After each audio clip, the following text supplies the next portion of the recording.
ሰላም ጤና ይስጥልን። እንደምን አላችሁ? ሁሉ ሰላም፣ ሁሉ አማን። ይህ መልካሙ ሚዲያ ነው። ዛሬ አንድ መረጃ ይዘንላችሁ መጥተናል። ሰኔ 1 ነው ዛሬ ቀኑና የሰኔ ወርን አስመልክተን እነሆ ለቅምሻ ሰኔ ለዓመቱ 10ኛ ወር ነው። በሌላ በኩል በፀሐይ አቆጣጠር ሰኔ 3ኛ ወር ይሆናል። ምክንያቱም ፀሐይና ከዋክብት የተፈጠሩት በሚያዝያ ወር በመሆኑ ሰኔ ላይ 3 ወር ስለሚሞላው ነው። ከወራቱ ሁሉ የሰኔ ቀን ረዥም ነው ይባላል።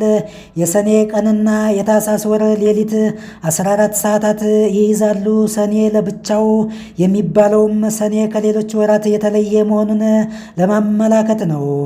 በትግረኛም ቆላ ሰነ ብሃደ መዓልቲ ተወልድዩ ንክስተነ የሚል ምሳሌ አለ። ትርጉሙ በሰኔ ልጅ በአንድ ቀን ተወልዶ በዚያው ቀን ክርስትና በተነሳ እንደማለት ነው። የሰኔ ትርጉምም እንደ ስሙ ትንሽ ነው። የዘር ወር ሰናይ ማለት ነው። ሰኔ ጸዳይ ጊዜውን ለክረምት የሚያስረክብበት ወቅት ነው። በኢትዮጵያ አቆጣጠር ክረምት የሚገባው ሰኔ 26 ቀን ቢሆንም የክረምት መግቢያ ዋዜማው ግንቦትና ሰኔ ነው። ለነገሩ ሁሉም ነገር እንዲያው ድንገት በዘፈቀደ አይጀምርም። ሰው እንኳን ወደ ቤት ከመግባቱ በፊት ቤቶች እንደምን ዋላችሁ፣ እንደምን አመሻችሁ፣ እንደምን አደራችሁ ብሎ በር አንኳኩቶ ጉሮሮውን ጠራርጎ ሰላምታ ሰጥቶ ነው። ከሳቅ በፊት ፈገግታ፣ ከዘፈን በፊት እስክስታ እንዲሉ በግንቦትና በሰኔ አካባቢ የሚጥለው ዝናብ ያዝ ለቀቅ አይነት ነው። ሐምሌ እየመጣ ነው፣ ክረምት መግባቱ ነው እያለ ለገበሬው የምስራች የሚያበስር በነጎድጓዴ ግምግምታው በመብረቅ ብልጭታው አዋጅ የሚያስነግር ነው የሚመስለው። ሰኔ ግም ሲል ይሉታል ይኸው ነው። በሌላ በኩል የበጋው አቧራ አደብ የሚገዛበት ሜዳው፣ ጋራው፣ ሸንተረሩ በሳርና በቅጠላቅጠሎች መሸፈን የሚጀምርበት ጊዜም ነው ወርሃ ሰኔ። ከትርጉሙ መገንዘብ እንደሚቻለው ሰኔ በዋናነት የዘርና የእርሻ ጊዜ ነው። ሰኔ በከተሞች ለሚገኙ የመንግስት መስሪያ ቤቶች የበጀት መዝጊያ ወቅት ቢሆንም ለገበሬው አዲስ የሥራ በጀት መክፈቻ ወር መሆኑን ልብ ይሏል። አንድ ሰኔ የሳተውን 7 ሰኔ አይመልሰውም። ለሞኝ ሰኔ በጋው፣ መስከረም ክረምቱ። አላጋጭ ወይም ሞኝ ገበሬ ይሞታል በሰኔ። አንድ ሰኔ የተከለው ከዓመት ዓመት አተረፈው የሚሉና የመሳሰሉ ተረትና ምሳሌዎች ወርሃ ሰኔ በገበሬው ዘንድ ያለውን የተለየ ስፍራ አመላካቾች ናቸው። በሰኔ ካልዘሩ በክረምት ካላረሙ እህል የት ይገኛል በድንበር ቢቆሙ የሚለው ግጥምም የሰኔን ወሳኝነትና የአፍላ ስራ ጊዜነትን ማመላከቻ ነው። ሰኔ የዘር ወር ነው ቢባልም ከሰኔ በፊትም ሆነ በኋላ ዘር አይዘራም ማለት አይደለም። ከሰኔ በፊት ባለው የበልግ ወቅትም ሆነ ከሰኔ በኋላ ባለው የክረምት ጊዜ የሚዘሩ በርካታ የእህል አይነቶች አሉ። እንደዚያም ሆኖ ገበሬው ከሁሉ አስበልጦ ሰኔን ነው የሚመርጠውና የሚወደው። በተለይማ ዝናቡ ከለገሰ ካመቸ እንደ ሰኔ አዝመራ የሚሆነ አይገኝም። ሰኔ ታዲያ ሰነፍና ጎበዙ፣ ጠንካራውና ደካማው ገበሬ የሚለይበት የፈተና ወርም ነው። ፈተናው ወንዱንም ሴቱንም ይመለከታል። ባለሙያና ጠንቃቃ ሚስት ከሌሎች ጓደኞቿ በልጣና ልቃ የምትገኝበት ጊዜ ቢኖር ይኸው የሰኔ የዘር ሰዓት ነው። በሀገር ቤት ገበሬው አንዴ ምርቱን ወቅቶ ጎተራ ካስገባ በኋላ የተገኘውን ለአብቃቅታ የማሰናዳቱ ኃላፊነት የሴቷ ነው። ምሳ ሲሰጡ ለራት ትቶ፣ እራት ሲሰጡ ለምሳ ትቶ፣ ሐምሌ ይመጣል ጎመኑን ጎትቶ የምትለዋ የግጥም ስነቃል የብልሆች ሴቶች ቋሚ መመሪያ ናት። ግንቦት አብቅቶ ሰኔ ግም ሲል ባል ሚስቱን ይጠራና እስቲ ለዘር የሚሆን እህል የቱ ነው አሳይኝ ይላታል። ይህኔ ባለሙያይቱ ከሁሉ የእህል አይነት ያስቀመጠችውን ምርጥ ዘር ወይም ሁሉም እህል ለዘር አይሆንምና ለባሏ ታቀርብለታለች። የዚህች አይነቷ ሴት ዘር ቆጣቢት ወይም ዘር አቅም ይሏታል። በሌላ በኩል ያገኘችውን ሁሉ ስትፈጭና ስትቆላ ያለ ገደብ ለሰርጉም ለተዝካሩም ስታድፋፋ የከረመችው ሰኔ ሲመጣ የምትይዘው የምትጨብጠው ታጣለች። የዚህች አይነቷ ሴት የሀገሬ ገበሬ ዘር ቆርጥም ይላታል። ብዙውን ጊዜ ታዲያ ዘረ ቆርጥም ሴት የምትፈታው በሰኔ ወር መሆኑን ልብ ይሏል። በሰኔ ገበሬው ከሌሊቱ 9 እና 10 ሰዓት አካባቢ ይነሳና ለበሬው ለበሬዎቹ ጭድ ወይም ድርቆሽ አልበለዚያም ሳር ይሰጣቸዋል።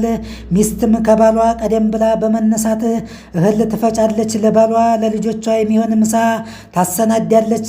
ሲነጋ ገበሬው ዘሩን በአህያ ጭኖ ሞፈር ቀንበሩን ተሸክሞ ወደ እርሻው ያመራል። ሚስትም በሬዎችንና አህዮችን እየነዳች ከቤት አብራው ትወጣለች። ከእርሻው ማሳ እንደደረሱም በሬዎችን አጣምዳ ወደ ቤቷ ትመለሳለች። ምሳ ሰዓት ሲደርስ ምሳውን ባገልግል ውሃ በቅምጫና ጠላ ካለም በገንቦ አሊያም ወተት በቅምጫና ተሸክማ ማሳው ድረስ ይዛለት ትመጣለች።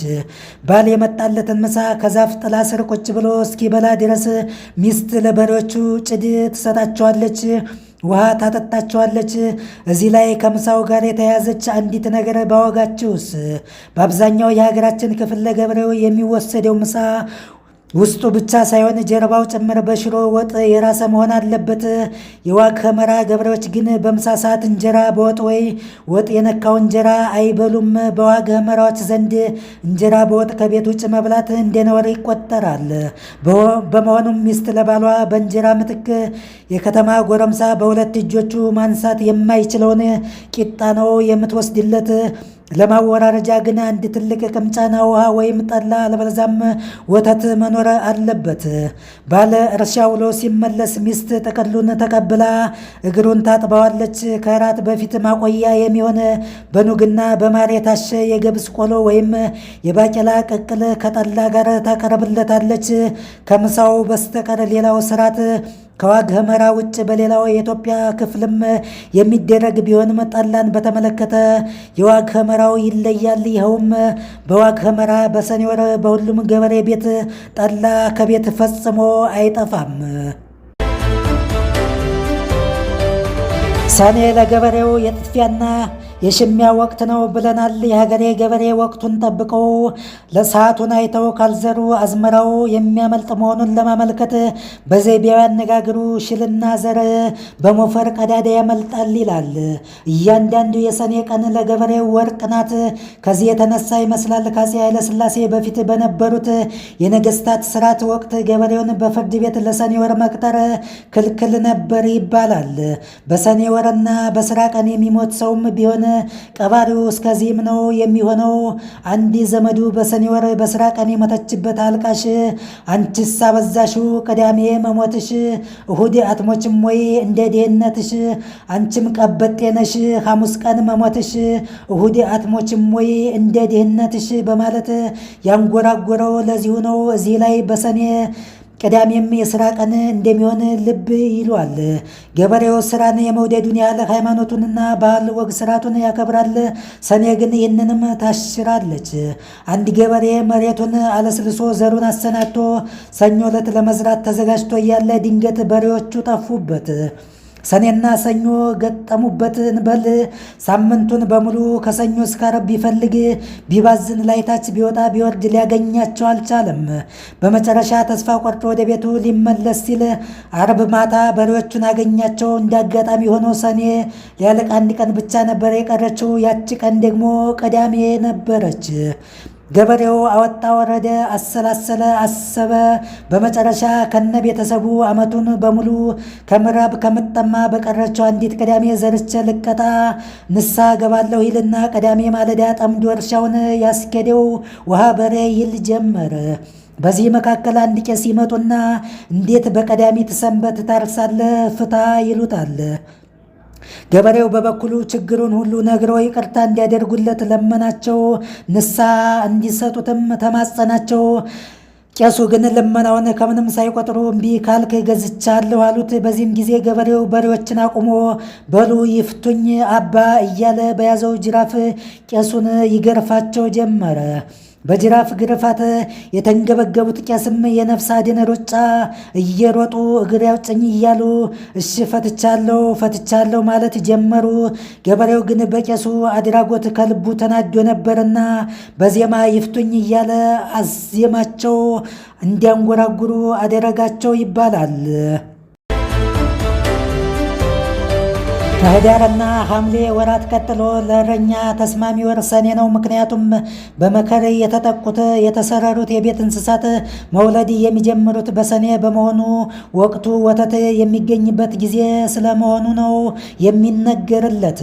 በተለይ እንገር የሚሰጠው ለእረኛ በመሆኑ ብዙ ከበድ ላሞች የሚጠብቅ እረኛ ላሜ መቼ በወለደችልኝና እንገሬን በጠጣው በበላሁ እያለ ነው በጉጉት የሚጠባበቀው። እንገር ላም እንደወለደች ወዲያውኑ የሚታለብ ወተት ነው። ወተቱ በጣም ወፍራም ከመሆኑ የተነሳ ሲፈላ እንደ ኳስ ይድበለበላል።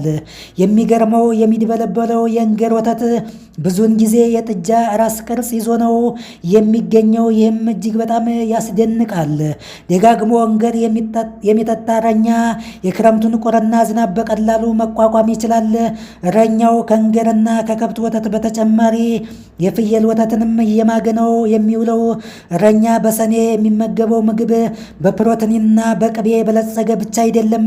በቫይታሚን ይዘታቸው የዳበሩ አትክልቶችን እንደ ልቡና ያለ ከልካይ የሚያገኘው በዚህ ወቅት ነው። በሀገር ቤት በየጫካው በተፈጥሮ የሚበቅሉ በጣዕማቸው ተወዳዳሪ የሌላቸውና ተበልተው የማይጠገቡ ልዩ ልዩ አትክልቶች አሉ። ከነዚህም መካከል እርጎሸ፣ ግሪንጭ፣ የላም ወተት፣ የእረኛ ቆሎ፣ ማዝሎና ሰምሃል የመሳሰሉትን መጥቀስ ይቻላል። የላም ወተት ካሮት አይነት ተክል ሲሆን ግሪንጭ የቀይ ስር አይነት ነው። እርጎሸ ደግሞ መልኩም ጣዕሙም ጥቁር አዝሙድን ይመስላል። ማዝሎ ስሩ ክብና ነጭ ሆኖ ቅጠሉም ስሩም የሚበላ የጫካ ተክል ነው። ሰምሃል በገነት ውስጥ አሉ ከሚባሉ ተክሎች አንዱ ነው ይባላል። ከዚህ በተጨማሪ አጋምና ቀጋም ሳይረሱ ማለት ነው። ከላይ ከተጠቀሱት በተጨማሪ ሀረግ መሰልና ቅጠላቸው ብቻ የሚበሉ የተለያዩ የሰኔ አዝመራ ተክሎችም አሉ። አልፎ አልፎ ታዲያ የሚበላውን ቅጠል በሚገባ አገላብጦ ካላየው ካላራገፈውና ወይም ካላጠበው ከቅጠሉ ጋር ተመሳስሎ የተኛ አረንጓዴ ትልም አብሮ መሰልቀጡ መብላቱ መዋጡ አይቀሬ ነው። የዚህ አይነት ያጋጠመው ሳይሆን አይቀርም። አክንትፍ አክንትፍ ምኑን በላሁት አያበቅለው የለ ሰኔና ግንቦት በማለት የተቀኘው። ሰኔ ሌላም ታሪክ አላት። የተለያዩ ፍጥረታት ክረምትን እንዴት እንደሚያሳልፉ መሰናዷቸውን የሚያጠናቅቁባት ወር ናት። እንደ ጉንዳን፣ ንብና ንስር፣ አሞራ የመሳሰሉት ትጓን ፍጥረታት በበጋ ያዘጋጁትን ያጠራቀሙትን ቀለብ እየተመገቡ ክረምቱን ከሞቀ ቤታቸው ውስጥ ሆነው ለማሳለፍ ወደ የሰፈራቸው የሚያቀኑበት፣ አዕዋፍም ከፊሎች ወደ ሩቅ ቦታ የሚሰደዱበት፣ ገሚሶቹ በበጋ ወደ ሰሩት ጎጃቸው የሚከተቱበት ጊዜ ነው ሰኔ።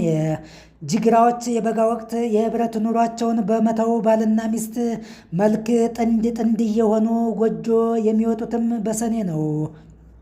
ሰኔ እንደ ግንቦት ሁሉ አተላ የሚወደድበት፣ ከብቶች አዲስ የበቀለ ሳር ፍለጋ በየጋራውና ሸንተረሩ የሚራሯጡበት የሚራወጡበት፣ ስጋቸው አልቆ አጥንታቸው ወጥቶ የሚታዩበት ወርም ነው ሰኔ። ገበሬው እርስ በርሱ የሚረዳዳበት የሚተጋገዝበት፣ የሰኔና የገበሬውን ሁኔታ ሰኔ ነግበኔ አተላ በሰኔ ለኔ ለኔ በሚሉት ተረትና ምሳሌዎች ላጠቃልና የወሩን ዝክረ ታሪክ መቋጫ ይሆናል ብዬ ወዳሰብኩት ላምራ።